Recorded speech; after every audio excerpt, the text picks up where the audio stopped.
मियां नवाज शरीफ साहब दोबारा नून लीग के सदर बन गए तो बुरा वो सदर हैं। जी जी, मैं बाकी सीनियर रहनुमाओं की बात कर रहा हूँ। ख्वाजा आसिफ साहब मौजूद में हैं। कहाँ से आ गया सीनियर? कल का बच्चा है वो। हसन इकबाल साहब, वो भी आया। राना सनाउल्लाह साहब, एक रह गया सिर्फ। नहीं राना सनाउल्लाह पीपल्स पार्टी में गालियाँ निकालता अब तो वो कहते हैं सीनियर रहनुमा। गालियाँ निकालता। सीनियर कैसे? उम्र से सीनियर हो जाता बंदा। तो मेरी तो सबसे ज्यादा उम्र है, बल्कि मैं मियाँ साहब से 2-3 साल ही छोटा हूँ बस। अब बगैर मुस्लिम लीग नून की हुकूमत है। मैंने कहा हुकूमत होती है जीतने वालों की, ठीक है, हारने वालों की हुकूमत नहीं होती। मियां नवाज शरीफ साहब दोबारा नून लीग के सदर बन गए तो बुरा वो सदर हैं। जी जी, मैं बाकी सीनियर रहनुमाओं की बात कर रहा हूँ। ख्वाजा आसिफ साहब मौजूद में हैं। कहाँ से आ गया सीनियर? कल का बच्चा है वो। ख्वाजा आसिफ कल का आया यार मुस्लिम लीग में, अभी 97 में आया, 93 में आया। हसन इकबाल साहब, वो भी आया। वो कहाँ 85 की बात करो यार, जो मुस्लिम लीग नून के साथ थे, मियां नवाज शरीफ के साथ थे। राना सनाउल्लाह साहब, एक रह गया सिर्फ। नहीं राना सनाउल्लाह पीपल्स पार्टी में गालियाँ निकालता। अब तो वो कहते हैं सीनियर रहनुमा। गालियाँ निकालता। सीनियर कैसे? उम्र से सीनियर हो जाता बंदा। तो मेरी तो सबसे ज्यादा उम्र है, बल्कि मैं मियाँ साहब से 2-3 साल ही छोटा हूँ बस। शेख साहब, लेकिन इसमें अब राना सनाउल्लाह आप कह रहे हैं गालियाँ निकालते, लेकिन विद ड्यू पीपल्स पार्टी में था यार। लेकिन अब वो कहते हैं ना, उस वक्त मन पापी था तो तन पापी था। तो ये गल्ला पैड़ा पैड़ा कह के मुड़ के मैं यार गलती कर दी थी बस। ये थोड़ी होता है। अल्फाज तो बाज रहते हैं, गूंजते रहते हैं, आपके फिजा में रहते हैं। तो अब जब ये लफ्ज इस्तेमाल होता है, मियाँ तेरा एक इशारा हाजिर हाजिर लो, हमारा मुशर्रफ दौर की सजाएं क्या फर्क पैदा यार? कहने की अर्ज होता है? कहने में क्या अर्ज है यार? ये सब लफ्जी हैं, कहने में क्या अर्ज है? चले अब आपको इस चीज का अंदाजा हो गया क्या कि ये सीनियर नहीं है, ये लफ्जी। मैंने कब कहा है? मैंने ये कहा कि सीनियर लोगों पे थोड़ा वक्त बुरा आया है। हाँ, चले मैं ये एक ही रह गया बस, राना तनवीर। हाँ, वो है मियाँ साहब का साथी 85 का। चले वो तो इस वक्त म्यूजिक को फेस नहीं कर रहे ना, उन पे बुरा वक्त नहीं है। किस पे? राना तनवीर साहब पे। ये वो बता सकता है, मैं नहीं बता सकता। अच्छा, ये भी वो बता सकते हैं, आप नहीं बता सकते? वो बेहतर अपने मतलब तो खुद बेहतर बता सकता। मैं तो जनरली आपको बता रहा हूँ ना। ठीक है, जो कुछ नहीं फिर आपकी हुकूमत इक़्तिदार में आ चुकी है, ठीक है, अलायंसेस बनते हैं, फिर सीनियर्स रहनुमाओं पे मुश्किल वक्त क्यों है? हुकूमत होती जीतने वालों की, हारने वालों की हुकूमत नहीं होती। सर तुसी जीते हो, कोई परेशानी हाल नहीं होता ना करें शेख साहब। हाँ, हारने वाले तो कोई परेशानी हाल नहीं होता। कौन याद करता है यार हारने वाले? शेख साहब ग्राफ पढ़ रहे हैं आपी मरियम का। नहीं, कोई फर्क नहीं पड़ता सर, सर्वे आ रहे हैं। क्या हो गया? आपी मरियम का ग्राफ पढ़ा है, आप कह रहे हारने वाले। मरियम का बढ़ गया होगा ना ग्राफ? तो जीती है तो बढ़ा है ना बाबा, मरियम का ग्राफ बड़ा होगा ना। आप बगैर मुस्लिम लीग नून की हुकूमत है। मैंने कहा हुकूमत होती है जीतने वालों की, ठीक है, हारने वालों की हुकूमत नहीं होती। हारने वालों की। आप तो सब मेरे साथ बैठे हुए हैं ना। कहते हारने वालों की कदर नहीं है। मैंने हमेशा आपको देखा कि आप पार्टी के तमाम अहम इजलास में मौजूद होते हैं, आपकी राय मैटर करती है। बिल्कुल नहीं। आपको किसने कह दिया यार? मैं तो किसी एक भी पार्टी के अहम इजलास में बुलाया नहीं गया। आप पूछे क्यों? मेरे में उतनी अक्ल दानिश ही नहीं है। मैं उस अक्ल दानिश का मालिक नहीं होना यार। वहां पे तो चाहिए बहुत बहुत जबरदस्त किस्म के अक्लमंद लोग। अता तारिक साहब जैसे। बस ठीक है, बैकग्राउंड अच्छी है उसकी। तलाल चौधरी साहब, उसकी बैकग्राउंड बहुत अच्छी है। मरियम औरंगजेब साहिबा, मैं कहता हूँ कमाल है। शेख साहब आखिर क्या नाम लिए आपने?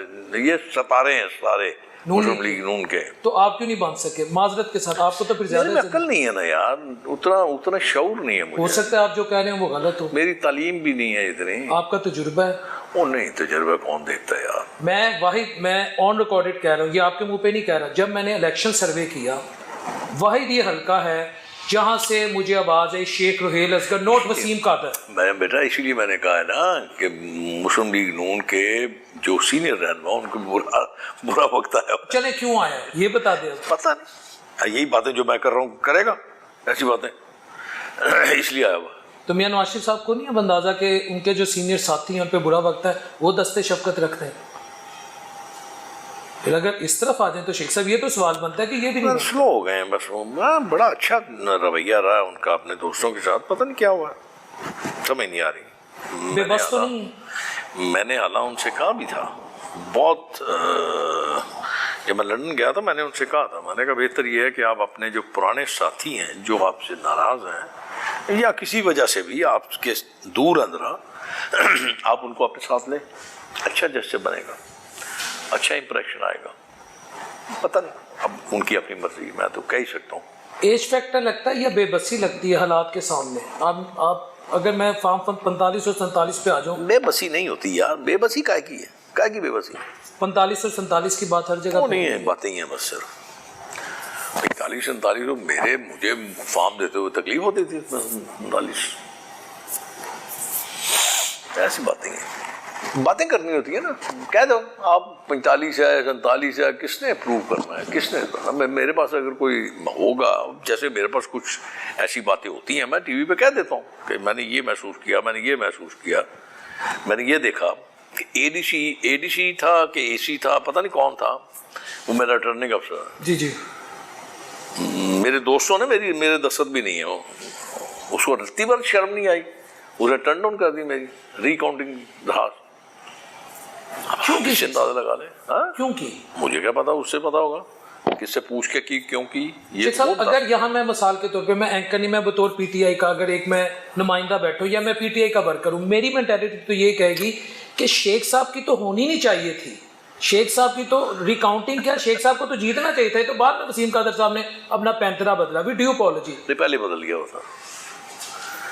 जब उन्होंने कुरान पढ़ा था ना, कुरान पढ़ने से पहले ही उन्होंने कफारा दे दिया था। अब यही तो इस मुल्क का अजीब निज़ाम है, अजीब निज़ाम है। कोई बेचारा मसीह बरादरी का हो या मुसलमान हो, जो भी हो, वो कुरान की बेहुरमती कर ले, उसका घर जला देते हैं, उसको जिंदा जला देते हैं। यहाँ पे दिन दिहाड़े कुरान की बेहुरमती की, हमने उसको सीने से लगा लिया, वो तो कहते हैं हमने उसको सर पे बैठा लिया। हाँ, क्या कहा उसने? वो कुरान नहीं था, नहीं वो पहली जमात दा कायदा सी जेड़ा पढ़िया था, नहीं या का नाम दो या का नस्ताई, वो तो उन्होंने लीडर साहब का लीडर पढ़ते सी, लेकिन जिन्हों इन्हें खुद पढ़े यार। ठीक है, उन्होंने पढ़ा है, ठीक है, की पढ़े, यही उन्होंने हल्फ दिया था कि मैं नहीं छोड़ के जाऊंगा। मैंने देखा शादी में, मैंने वीडियो देखी शेख साहब, मैंने देखी, चलाई नहीं तो चलाओ ना आज। चले वो भी हम चला देंगे, सवाल चलाओ, ठीक है। लेकिन सवाल मेरा ये है, मरियम नवाज शरीफ साहिबा ने कहा था कि लोटों की जगह वॉशरूम में होती है, तो जब इन्होंने ये बात की, वसीम कादर साहब ने, मैं अपने घर आ गया, लोटा नहीं है ना यार, वो उन्होंने मुस्लिम शावर है ना, मुस्लिम शावर, मुस्लिम भी साथ आ जाता ना, शावर मुस्लिम में आप एमएनए के बारे में शेख साहब काफी ब्लंट हो, नून लीग में आ जाए तो मुस्लिम शावर, किसी और जमात में चला जाए लोटा, किसी और जमात में चले जी लोटा, अच्छा फिर लोटा, किसी और जमात में चला जाए लोटा, मुस्लिम लीग नून में आ जाए, मुस्लिम लीग है ना यार, मुस्लिम है, वो भी मुस्लिम शावर है, ये भी मुस्लिम लीग है। लोटा लोटा ऐसी फजूल, ये बेहतर लफ्ज मुस्लिम शावर है, थोड़ी बड़ा अच्छा लगता है यार, सुनने में अच्छा लगता है ना, सुनने में भी अच्छा लगता है, सही बात। वसीम कादर साहब के लिए आप कभी गए इधर मोटरवे पे? वहाँ पे जितने बाथरूम बने हुए सब मुस्लिम शावर, लोटा भी रखा हुआ लेकिन मुस्लिम शावर ज्यादा, यानी इस वक्त दोनों चीजें हैं ना ज्यादा, ठीक है। अच्छा शेख साहब, आपके मुशर्रफ दौर हो, जरदारी साहब का दौर हो, खान साहब का दौर हो, आप पे एक ये क्रेडिट जाता है, आप पे कभी करप्शन के इल्जामात नहीं, हाँ ब्लंट है, क्यों करूं? नहीं, आप पे आपके नाकदीन ने भी नहीं लगाए, मैं जरूरत क्या है यार, एक मैं बात बता रहा हूँ, ठीक है, आप ब्लंट हैं, पहलवानी का फैक्टर आता है आप पे, मैं भी शहरदार हूँ, कुछ लोग कहते हैं कि शेख साहब पहलवान रहे हैं, अब आप नहीं, कुछ लोग आपके बारे में, क्योंकि मैं पब्लिक में जाता हूँ, ये आप उसको नेगेटिव भी लिया जा सकता है, पॉजिटिव भी लिया जा सकता है, सियासतदान को दलेर होना चाहिए। आप एकदम इस तरह ब्लंट नहीं थे जो अब हुए हैं, ये मैं कहना चाहता हूं। ऐसा था, मेरा बाप ऐसा था, मैं ऐसा हूं, मेरा खून ही ऐसा है। मैंने कभी किसी की, अल्लाह माफ करे, तौबा करके कहता हूं, मैंने सिवाय अपने बाप की किसी की तारीफ नहीं की। खुशामद, मतलब खुशामद कह ले, अपने बाप की खुशामद करता था, करनी भी चाहिए। मैं अपने बाप से डरता था, अल्लाह के बाद मैं सिर्फ अपने बाप से डरता था, मैं और ना किसी से डरता हूँ, ना मैं किसी की खुशामद करता हूँ। सच कहना मैं अपना फर्ज समझता हूँ, वो कहता रहूंगा, कोई किसी का बाप भी मुझे रोक सकता सच कहने से, अगर सच कहना जुर्म है करता रहूंगा। अगर इससे पार्टी लीडरशिप नाराज हो जाए?